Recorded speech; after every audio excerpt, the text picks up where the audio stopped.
Sí Bueno, se ve bien su pantalla, doctor, por si acaso. ¿perdón? Sí, sí se ve bien su pantalla. Ah, ya, ok, bien. Entonces comenzamos. Bien, la clase de ahora voy a tratar de hacerlo lo más breve posible por digamos, por la hora en realidad, ¿no? Creo que no es una hora muy pedagógica. Bien, lo que vamos a ver va a ser principalmente tres infecciones por hongos que tienen una característica, creo que las tres, ¿no? Eh, los tres son, digamos, hongos bastante ubicuos, en realidad se encuentran bastante, digamos, comúnmente esparcidos en el medio ambiente. Y los tres principalmente causan enfermedad en personas que tienen algún problema de inmunosupresión. Muy bien. Entonces, el primero de ellos que vamos a ver va a ser el Aspergillus, ¿bien? Que en realidad corresponde, digamos, a un género que tiene varias especies, ¿bien?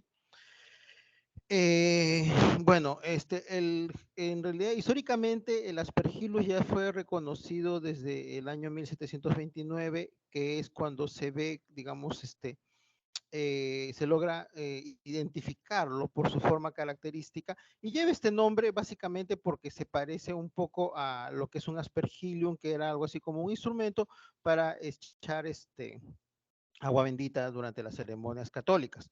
Bien, es en 1856 que Virchow, ya posteriormente, claro, logra identificar y aislarlo al Aspergillus, digamos, como una especie específica, ¿no?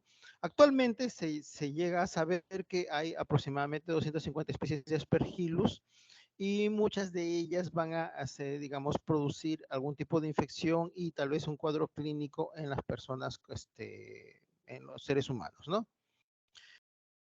Como les decía, las características del hongo en sí es que es ubicuo en el ambiente, ¿bien? Otra característica que tiene de por sí el Aspergillus, perdón, es que generalmente va a ser saprofítico, ¿no? Es decir, no va a producir mayor problema. Se encuentra generalmente en material orgánico, en vegetales en descomposición, en el suelo, ¿bien?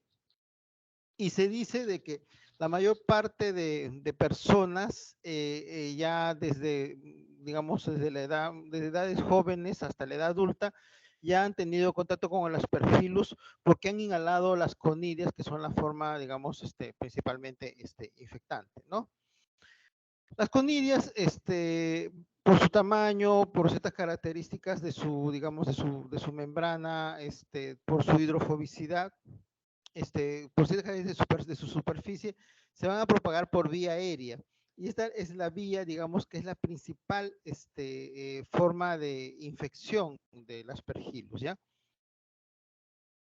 Entonces, como les decía, la mayor parte de seres humanos pueden estar en contacto con las conidias y una vez que la conidia entra, o sea, el Aspergillus entra en el cuerpo humano, va a depender mucho de la inmunidad para que, digamos, el ser humano sea simplemente o sea, una persona que retiene la infección o una persona que está colonizada por el Aspergillus o desarrolla algún tipo de enfermedad por Aspergillus.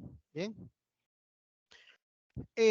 Los cuatro principales Aspergillus, aunque hay muchos más en realidad, ¿no? Son el complejo Aspergillus fumigatus, que es el que está más implicado en lo que se refiere a enfermedad invasiva por Aspergillus, o sea, la aspergilosis diseminada, que quizá es la que más problemas va a producir en pacientes inmunosuprimidos, ¿ya? Y que principalmente va a afectar pulmón, ¿no? Pero cuando estamos hablando de aspergilosis diseminada, estamos hablando quizás de una cosa más complicada, ¿no? Bien. Los otros dos que también pueden estar bueno, ¿cómo se llama?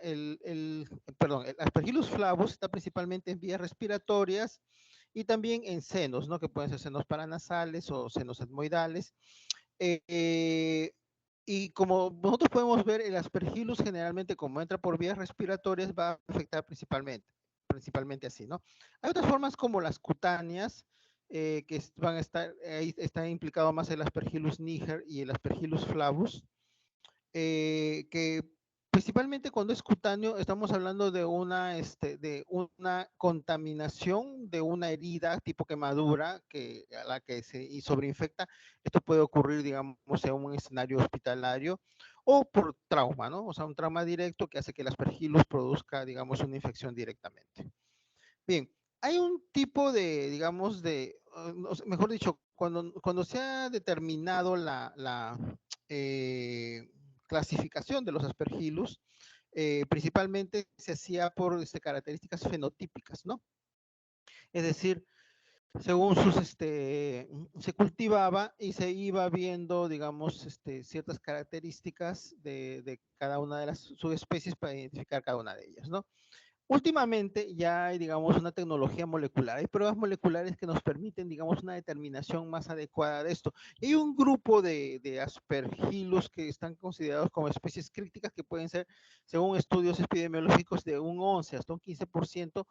Estas especies no necesariamente están dentro de las clasificadas principalmente, ¿no? Es decir, ahora al haber más pacientes con inmunosupresiones de por sí, se pueden presentar más infecciones características de especies críticas. Muy bien. Ok.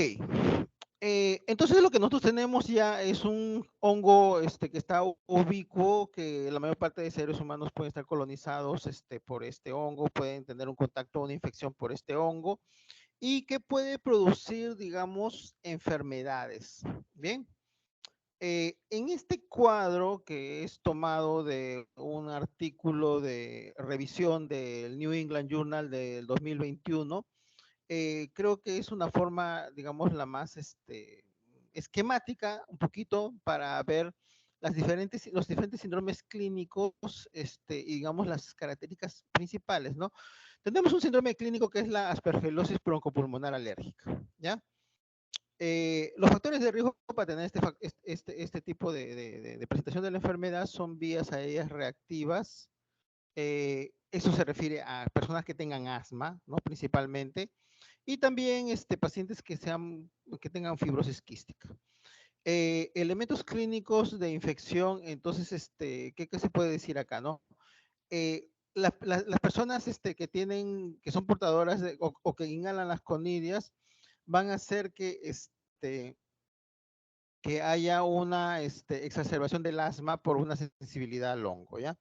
Y también en las personas que son, digamos, que tienen fibrosis quística, también hay una exacerbación de su problema y eso va a hacer que se dé esta exacerbación de la enfermedad. Bien.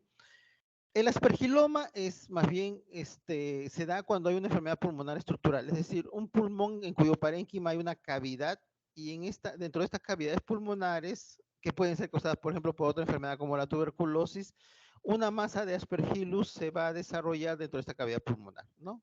Es como un micetoma, ¿no? Pero característicamente este caso de aspergiloma. En otros casos, podemos tener solamente la colonización del árbol bronquial. Se dice que una buena parte de la población, se habla hasta de una cuarta parte de la población, puede tener colonización por aspergillus en forma permanente. Y no necesariamente estas personas van a desarrollar enfermedad, salvo que tengan, digamos, un desbalance, ¿no? Pero ¿quiénes estarían más propensos a estar colonizados en sí por aspergillus? Serían personas usuarias de corticoides en forma inhalatoria y también personas que tienen bronquiectasis o fibrosis quística, ¿no? Entonces, digamos, si tienes una enfermedad de base pulmonar, estás en mayor riesgo.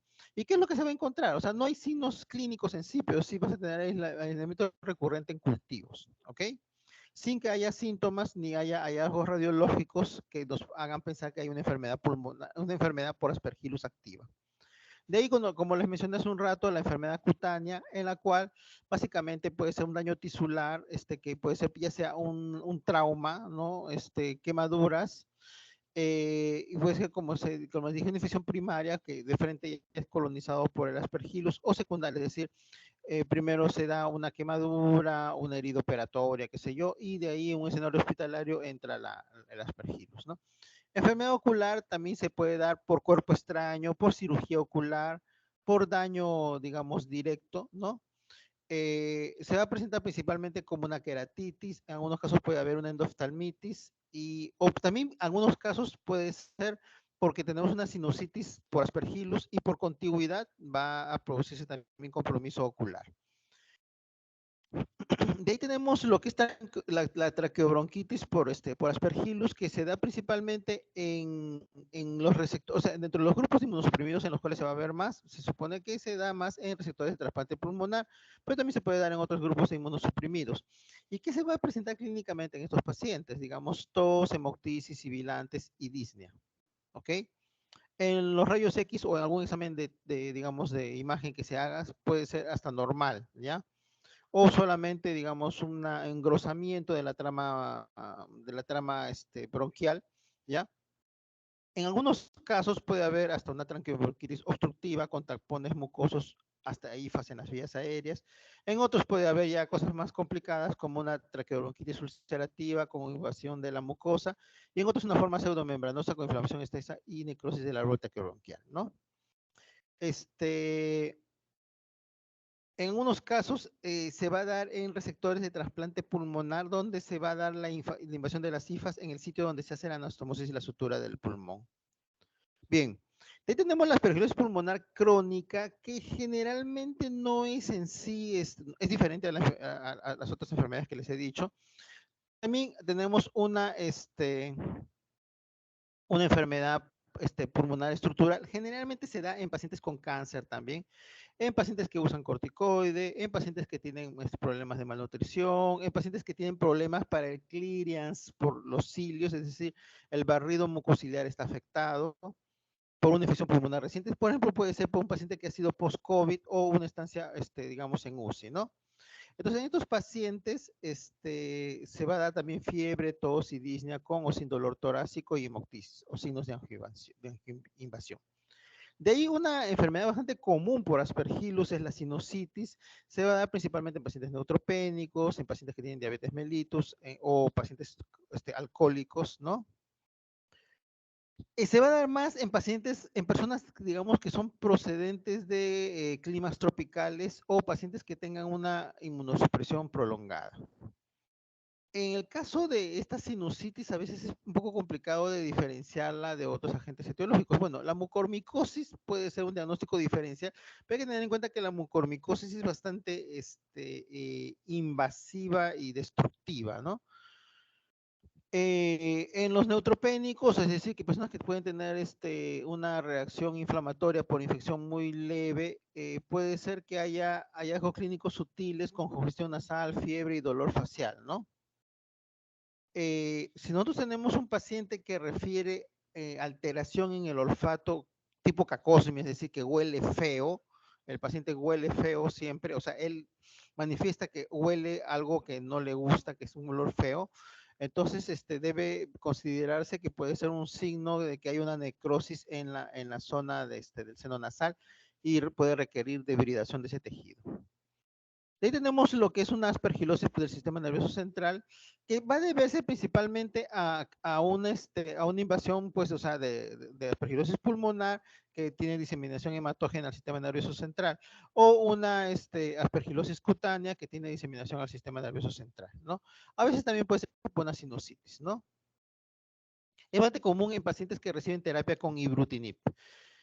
Eh, En realidad, en estos pacientes lo que va a presentarse quizás es signos de déficit neurológico, tipo, puede ser afasias, focalización y todo esto. Y los estudios de imagen nos van a mostrar lesiones que son compatibles con estas masas o nódulos.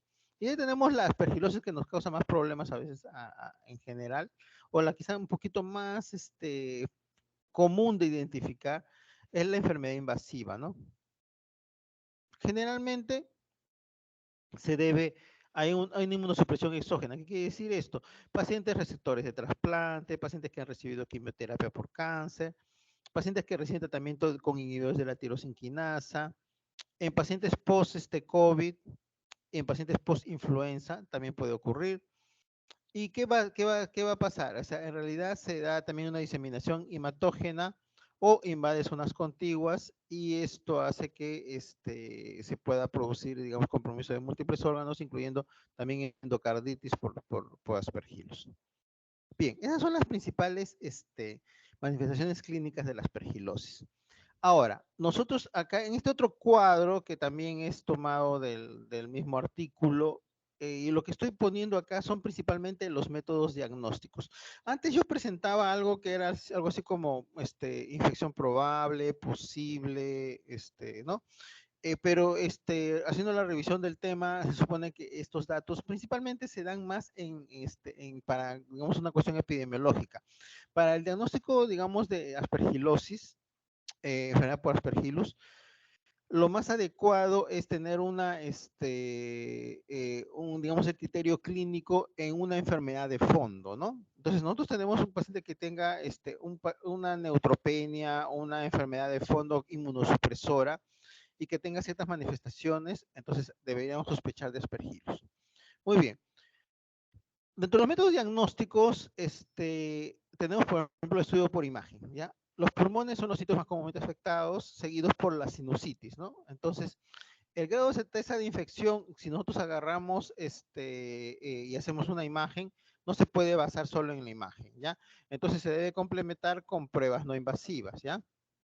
Ok, en los casos de estudio por imágenes, las placas de tórax no son útiles. Lo que es prioritario es hacer una tomografía computarizada y en ella tenemos que ver, a veces hay ciertos signos característicos digamos, de infección por aspergillus, ¿bien? Y en algunos casos también se tiene que ver el recuento de los neutrófilos, porque se supone que si un paciente con neutropenia, y nosotros le empezamos a dar tratamiento y mejora la neutropenia, puede ser más bien que las lesiones se agranden, ¿ya? ¿Cuál es el método diagnóstico, digamos, estándar o el gol estándar? Se dice que es la demostración por cultivo de tejido o histopatología, ¿no? Esta es la prueba estándar de invasión con cultivo de tejido.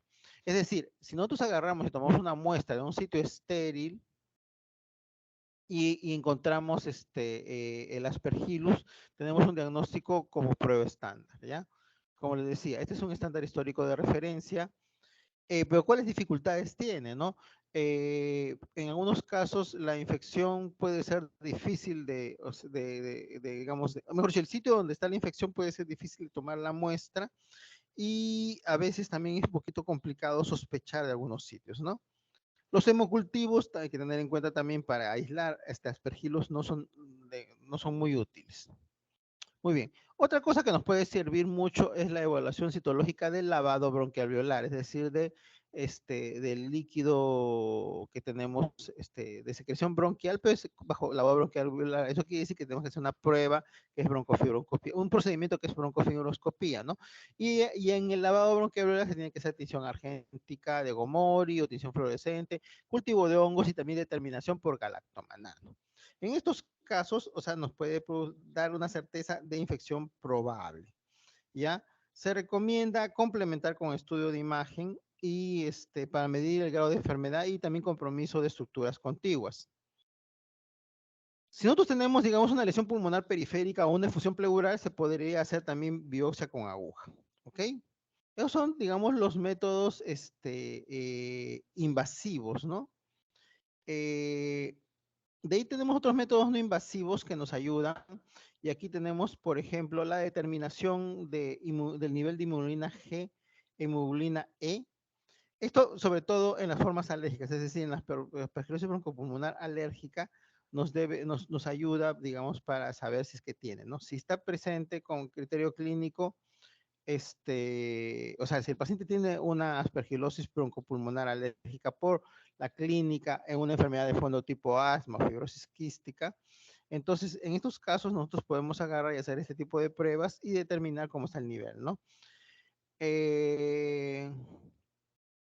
En la tomografía computarizada lo que vamos a encontrar principalmente va a ser bronquiectasias subyacentes, ¿no?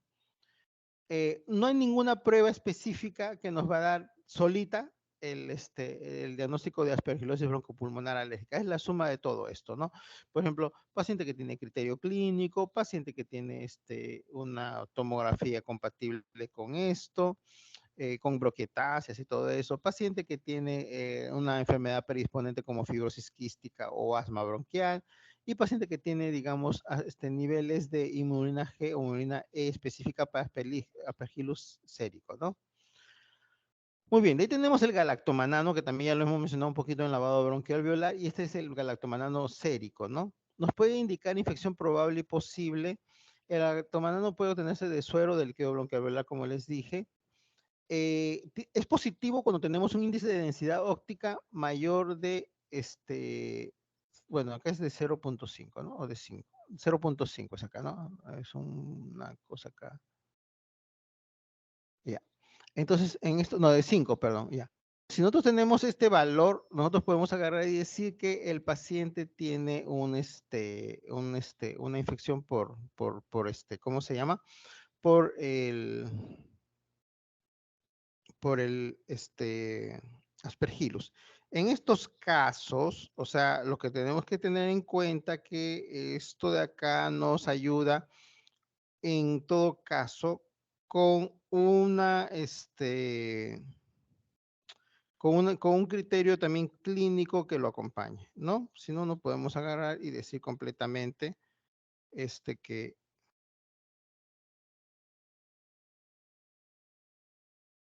que es una infección por Aspergillus.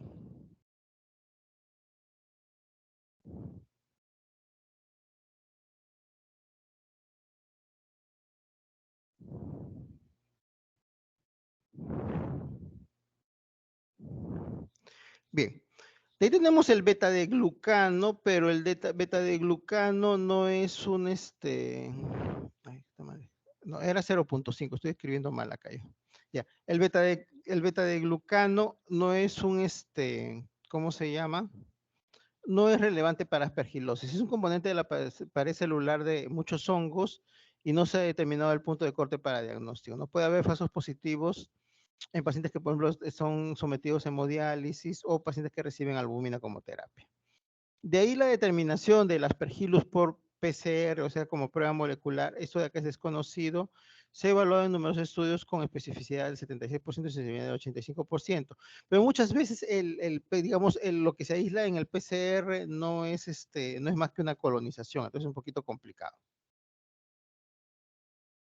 Bien, acá hay un poquito lo que les mencionaba con respecto en lo que está la imagen que está a la izquierda, básicamente corresponde a lo que es el signo del halo, donde se observa generalmente un nódulo y alrededor de él se observa como una hiperdensidad que rodea esta lesión, ¿ya? Y en el caso de, digamos, del signo del menisco, lo que se va a observar es, digamos, el nódulo, pero que tiene como una separación de una zona que lo rodea, que lo circunda, que es característico de pacientes con aspergilosis. Con nosotros tenemos un paciente con ¿cómo podría decir? Con con aspergilosis diseminada, principalmente, y aspergilosis, digamos,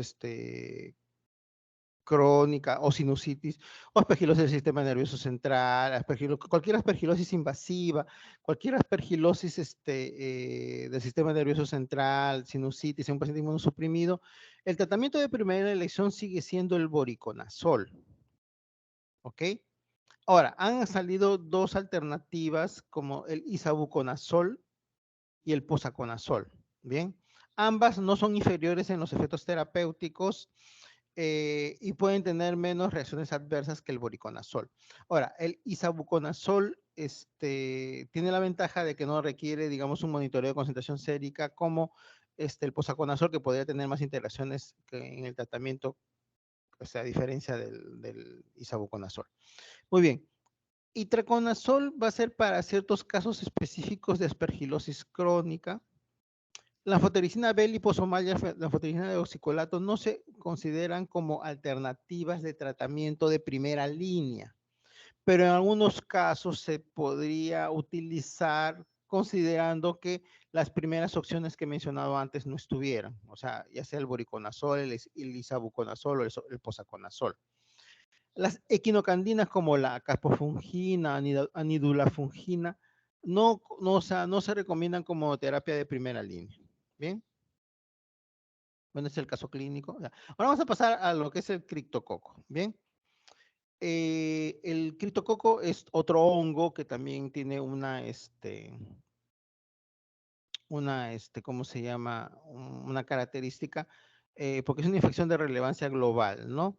Tenemos, digamos, puede afectar en realidad tanto a inmunocompetentes como inmunosuprimidos, y principalmente tenemos dos especies de levaduras que son el Cryptococcus neoformas y el Cryptococcus gattii. Muy bien. El Cryptococo como género abarca más de 30 especies. Las que producen en realidad enfermedades en humanos principalmente son Cryptococcus neoformas y Cryptococcus gattii, y el Cryptococcus neoformas se encuentra principalmente en la naturaleza, en suelo, vegetación, excreta de árboles, perdón, excreta de pájaros, de aves es acá, ¿ya? Distribución global, en realidad tiene, ¿ya? El Cryptococcus gattii también tiene la dificultad de que, o sea, no la dificultad, la limitación de que principalmente se encuentra en regiones tropicales y subtropicales y se encuentra más asociado a eucaliptos.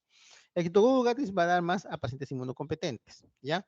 Entonces tenemos el Cryptococcus neoformas variedad Gruby, que es el serotipo A, el Cryptococcus neoformas variedad neoformas, que es el serotipo D y AD, y el Cryptococcus gattii, que no tiene ninguna variedad, pero tiene los serotipos B y C. ¿Cómo es en realidad, digamos, la infección por vía, la infección por criptococo? La infección por criptococo también es por inhalación, o sea, por vía aérea. Puede ser erradicado del sistema inmune, también por nuestra propia inmunidad, pero ¿qué característica tiene, digamos, el criptococo? El criptococo tiene una característica o sea, la fagocitosis por macrófagos y células dendríticas se encargan de protegernos del criptococo, pero el criptococo tiene ciertas herramientas para evadir digamos, esta barrera inmunológica, del modo de que pueden, digamos, utilizar más bien al macrófago que devora al criptococo como medio de transporte para que lo lleve a otro lado, y también tienen digamos, un mecanismo por el cual se hace una especie de o sea, salida de la célula, ¿ya? Y tienen otros mecanismos como la producción de melanina y ureasa que lo protegen de la fagocitación. Muy bien. No solamente la infección por VIH puede producir, digamos, enfermedad por criptococcus, también tenemos otras enfermedades linfoproliferativas, la sarcoidosis, el uso prolongado con corticoides, el síndrome de hipoglobina E, el síndrome de hipoglobina M, el uso de anticuerpos monoclonales, el lupus eritematoso sistémico, un déficit de linfocitos CD4 en pacientes no VIH, la diabetes mellitus, trasplante de órganos, diálisis peritoneal y cirrosis que también pueden hacer que se produzca, digamos, infección por criptococo. Bien, la criptococosis pulmonar se puede dar en algunos casos, teniendo en cuenta que el criptococo entra por vía respiratoria, por vía inhalatoria, tenemos casos de pacientes que tienen criptococosis pulmonar, que puede ser una enfermedad autolimitada y en otros casos puede ser tan complicada como una neumonía que va a llevar a un síndrome de distrés respiratorio en el adulto. Bien, no es lo más común, pero podría darse principalmente en pacientes, a veces no pacientes que tienen algún tipo de inmunosupresión, ¿no? Otras presentaciones clínicas que son muy importantes de todas maneras son la criptococosis cutánea. Principalmente la criptococosis cutánea tiene dos formas, ¿no? Una que de por sí el criptococo se inocule directamente, no es lo más común, y otro como enfermedad diseminada. Generalmente las lesiones como enfermedad diseminada son unas lesiones papulares umbilicadas que se parecen un poquito al molusco contagioso, ¿ya? El diagnóstico definitivo de eso sería hacer una biopsia. De ahí tenemos también que puede haber compromiso de la próstata, en la cual principalmente se va a producir como una especie de reservorio del criptococo. No es muy común, pero puede ocurrir. Y también la presentación de, digamos, de infección ocular por criptococo. Y lo que es más común es digamos, la meningitis por criptococo. Dentro de lo que es meningitis por criptococo, la que es causada por el criptococo neoforma, que es la que vamos a tener más en cuenta acá, es principalmente que se va a dar en personas con VIH. ¿Bien? puede presentarse como una meningitis o una meningoencefalitis que tiene una característica, generalmente tiene un inicio un poquito insidioso, entonces estamos hablando de una meningitis que es subaguda, no es, digamos, de un inicio precisamente agudo. Los síntomas clínicos que vamos a presentar principalmente es un paciente que tiene malestar, fiebre y cefalea. Hay que tener en cuenta algo acá. Digamos, el principal síntoma que tiene el paciente con meningitis por criptococo es la cefalea, porque el paciente que tiene meningitis por criptococo tiene hipertensión endocraniana. Bien. En un grupo de pacientes puede haber una meningitis clásica, es decir, cefalea, fiebre, rigidez de nuca, es decir, y meningismo, es decir, cuando le hacemos maniobras como Kernig y Brusinski, el paciente pues va a reaccionar como un paciente que tenga meningitis, ¿no? Pero eso no es muy común, se dice que puede llegar hasta un 25 a 30% nomás. En algunos casos el compromiso neurológico va avanzando y el paciente se vuelve encefalopático con una, compromiso del nivel de conciencia, ¿no? Puede ser letargia, alteración mental, cambios de la personalidad, pérdida de memoria, y también puede llegar a llegar a estar en estupor, sopor, coma, ¿no? ¿Qué cosa es lo que yo debería ver en un paciente que tiene una meningitis por criptococo?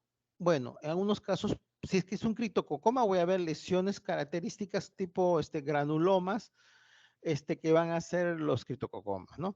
Pero si estoy hablando de una meningitis por criptococo que no produce criptococomas, entonces voy a tener puedo tener un estudio de imagen que no me va a dar mucho aporte, no voy a encontrar mucho, pero en otros casos lo que yo voy a observar va a ser edema cerebral o hidrocefalia, o las dos cosas, ¿no? Entonces, yo voy a ver ensanchamiento de los ventrículos y también borramiento de las cisuras y de los surcos. ¿Bien? Una vez, digamos, que yo ya tengo mi sospecha de paciente que tiene meningitis por criptococo, uno de los procedimientos que tengo que hacer de todas maneras es la punción lumbar, que consiste en tomar líquido cefalorraquídeo mediante un procedimiento con una aguja específica, ¿no? Entonces, a este líquido cefalorraquídeo que yo le saco, debo agarrar y hacer una prueba de tinta china, que puede ser, que es una prueba, digamos, bastante sencilla, en la cual lo que yo hago es echar tinta en un porto, o sea, echar líquido cefalorraquídeo en un portaobjetos, le echo tinta y con eso lo tapo con un cubreobjetos y de ahí se ve en el microscopio y se va a observar más o menos como esto, ¿no? Es decir, un mar de tinta en el cual se ve las cápsulas de los criptococos bastante, digamos, características. El problema de este examen, que es bastante fácil de hacer y relativamente económico, es que tiene una baja sensibilidad, ¿ya?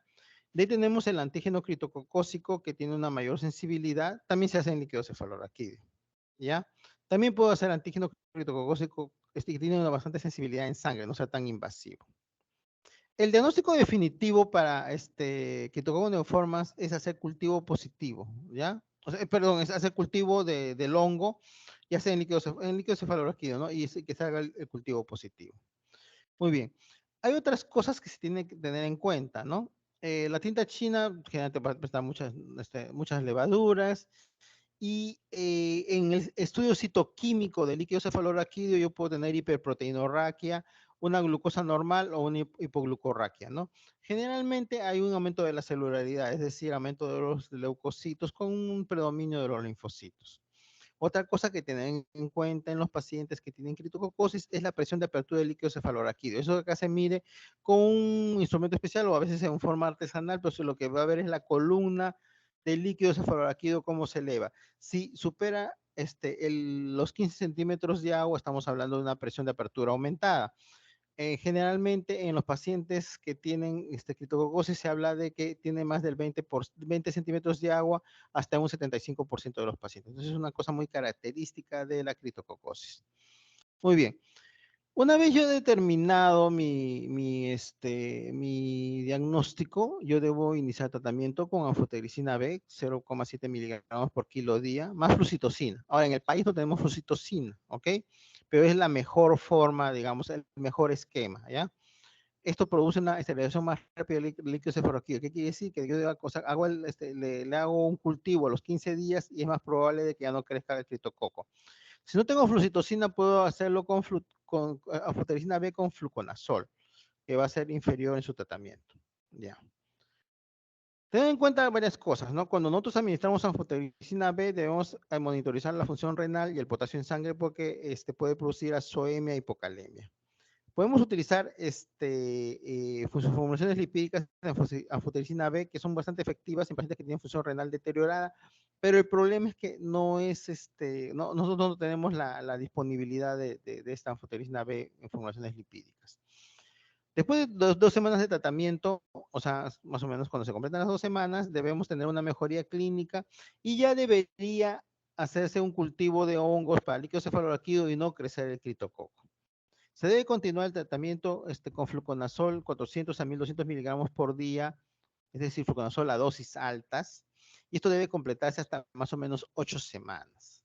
Concluida esta fase de consolidación, se va a continuar con una profilaxis secundaria, que es, digamos, también se puede llamar como fase de mantenimiento, en la cual se da fluconazol 200 miligramos por día. Tener en cuenta que el aumento de la presión intracraneal es una cosa importante en los pacientes que tienen criptococosis y puede, a pesar de que hay una respuesta microbiológica, puede producir un deterioro clínico, ¿ya? Entonces, en algunos casos puede ser necesario que se haga, digamos, punciones lumbares evacuatorias como forma terapéutica, puede ser hasta diario, ¿ya? Se puede sacar hasta 20 a 30 mililitros de líquido cefalorraquídeo en cada procedimiento. En muchos casos, a veces puede tener una hipertensión endocraniana refractaria al tratamiento, a pesar de que ya ha mejorado en algunos otros aspectos, pero todavía sigue con la hipertensión endocraniana. En esos casos puede ser hasta necesario que neurocirugía entre y le haga una defibrilación ventricular del líquido cefalorraquídeo si no se alivian los síntomas. No se usa corticoides, no se usa manitol, ni se usa acetazolamida para bajar la hipertensión endocraniana porque no tiene ninguna utilidad. Cuando nosotros damos tratamiento para estos pacientes con criptococosis, tenemos que tener en cuenta, como les dije, el monitoreo de nefrotoxicidad y los electrolitos. Se debe hidratar bien al paciente, infundir cloruro de sodio medio litro antes y después de la administración de anfotericina B. Y también el monitoreo hepático con pacientes que tienen tratamiento con fluconazol. Y como les dije, la profilaxis secundaria hasta que tenga una recuperación inmunológica. Muy bien. Recuerden que si nosotros no actuamos rápidamente en estos pacientes, en realidad la criptococosis es una cosa que sí mata a los pacientes con VIH, ¿ok? Muy bien, sigamos con el último, digamos, hongo que vamos a ver en esta noche, que es el Pneumocystis. Es un patógeno importante en hospederos inmunocomprometidos. Ya se demostró por genética que es un hongo, pero históricamente fue descrito en 1909 por Chagas y también por Carini, de ahí viene su nombre inicial, ¿no? Y pensaban que era un parásito que tenía una relación o una familia, un vínculo, digamos, de especie con el trypanosoma.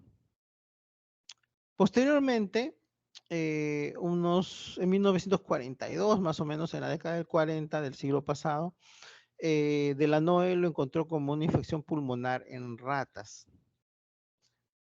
En 1952 se estableció que producía neumonitis intersticial de células plasmáticas, y esto principalmente en niños malnutridos, es decir, niños que tenían inmunosupresión porque no tenían una buena alimentación, generalmente eran niños de la posguerra en Europa, ¿ya?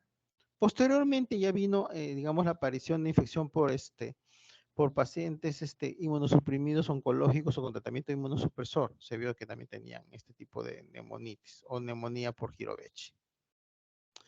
¿Qué características tiene digamos, el hongo, ¿no? Es un hongo que no tiene ergosterol, entonces esto hace que sea resistente a los azoles, es decir, no hace ningún tipo de antifúngico clásico como los que hemos mencionado hace un rato, no es adecuado. Pero más bien va a ser susceptible a antibióticos usados contra los protozoarios. No se conoce un reservorio natural, ¿ya? Pero se sabe o sea, por estudios de prevalencia, que a los 4 años de edad ya la mayor parte de la población humana, es decir, un 80% ya han tenido contacto, ya han tenido una infección por Pneumocystis jirovecii. Aquí ya entra la duda de que si un paciente que hace una enfermedad, una neumonía por neumocistosis, o sea, una neumonía por Pneumocystis jirovecii, va a hacer una reactivación o una reinfección. Se dice que podría ser que un grupo de pacientes tengan también así como una especie de colonización por neumocistis, pero también se ha identificado que ha habido brotes intrahospitalarios. Bien, entonces esto va más bien aboga por la cuestión de que podría ser una reinfección. Muy bien.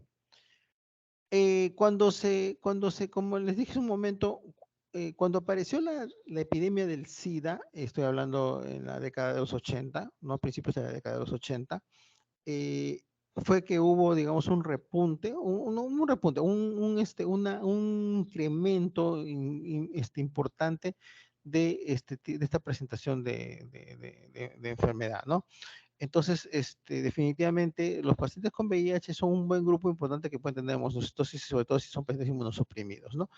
Pero pueden también tener pacientes, nemocitosis, pacientes que reciben, por ejemplo, prednisolona, ¿ya?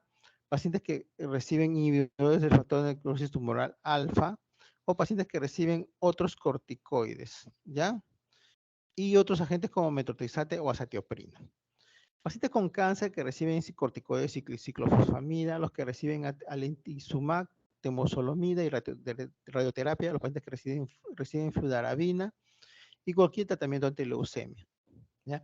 Los pacientes con VIH que tienen un CD4 menos de 200, que hayan tenido previamente ya una neumocistosis o que tengan una candidiasis orofaringea, también están en mayor riesgo de que tengan neumocistosis. Los pacientes con enfermedades reumatológicas que reciben ciclofosfamida, los pacientes trasplantados, ¿ya? Puede ser por más de 180 días después de un trasplante halogénico, 3 a 6 meses después de un trasplante autólogo, muy bien. Y el trasplante de órganos sólidos puede ser de 6 a 12 meses. Y pacientes que tienen igual también un déficit de células CD4 o alguna inmunodeficiencia combinada severa o un síndrome de hiperurinaemia. Entonces, todos ellos tienen mayor riesgo de desarrollar neumocitosis, pero lo que nosotros más vemos va a ser en pacientes con VIH en estadio SIDA. Clínicamente, ¿qué se va a ver en un paciente que tiene neumocistosis? Bueno, disnea, fiebre, tos generalmente seca, no productiva, y puede haber taquinia y taquicardia. Ya, esto, si ustedes se dan cuenta, en realidad no es muy específico. Puede tener en cuenta algunas cosas. Generalmente también esta es una enfermedad que tiene un inicio insidioso. Si uno pregunta más profundamente, generalmente el paciente te va a decir que esas molestias ya las tenía desde 1 o 2, 3 semanas atrás de lo que viene a la consulta o a la emergencia. Un síntoma muy, muy, muy característico de esta enfermedad es la disnea. Entonces recuerden todo, así como en neurocritococosis, la cefalera, algo muy importante, en este caso es la disnea. Muy bien. ¿Y por qué se produce la disnea? Entonces, lo que pasa es que el neumocistis va a interferir como una barrera en lo que se llama la hematosis. Es decir, ese intercambio gaseoso que se da dentro del alveolo no se va a dar y el paciente, en realidad, si nosotros le hacemos una gasometría, ya va a tener hipoxemia. Entonces, ya, entonces, acuérdense, ¿no? El paciente que va a presentar clínica y con el síntoma más característico va a ser disnea. Uno de los exámenes que de todas maneras deberían hacerle sería un análisis de gases arteriales, una gasometría. Y en ella lo que ustedes van a encontrar principalmente va a ser una hipoxemia, que puede llegar a una insuficiencia respiratoria aguda. ¿Bien? Ok. Entonces, si yo le hago un examen auxiliar como una radiografía de tórax, ¿qué es lo que voy a encontrar? Puedo encontrar diferentes patrones radiológicos. Lo más común o lo que más se menciona es el infiltrado bilateral intersticial en alas de mariposa, pero un paciente con neumocistosis puede tener consolidación, puede tener efusión pleural, puede tener neumotoras, puede tener una atelectasia, puede tener diferentes manifestaciones radiológicas. O sea, no necesariamente esperen lo que dice, ¿no? Y si nosotros agarramos y tenemos una tomografía, lo que vamos a encontrar es opacidades así como tipo vidrio esmerilado, ¿no? Es lo característico. Y si nosotros nos damos cuenta, es un poco parecido a lo que se presenta en la infección por COVID. Bien. ¿Cómo yo voy a hacer el diagnóstico? O sea, lo ideal sería hacerle, digamos, un aislamiento del germen por histopatología en tejido o lavado bronquialveolar, pero no, en mayoría de casos se va a hacer, digamos, por una suma de factores que hacen el diagnóstico presuntivo, es decir, presentación clínica, más análisis de laboratorio, más placa de tórax, un paciente inmunosuprimido, ya que el germen no puede ser aislado fácilmente. Pero digamos que nosotros si podemos encontrar el germen o lo encontramos, podemos hacer unas tinciones especiales con Yensa, Ray, azul de toluidina, tinción argéntica y en ellos podemos ver, ¿no? El tratamiento de primera línea va a ser cotrimoxazol, que es el trimetoprim sulfametoxazol, que puede ser por vía endovenosa, por vía oral si tolera la vía oral. A razón del componente trimetoprim, 15 miligramos por kilo día dividido cada 8 horas. En total, unos 21 días. Esto más o menos es 1,5 tabletas o 2 tabletas de trimetoprim sulfametoxazol cada 8 horas, ¿ya?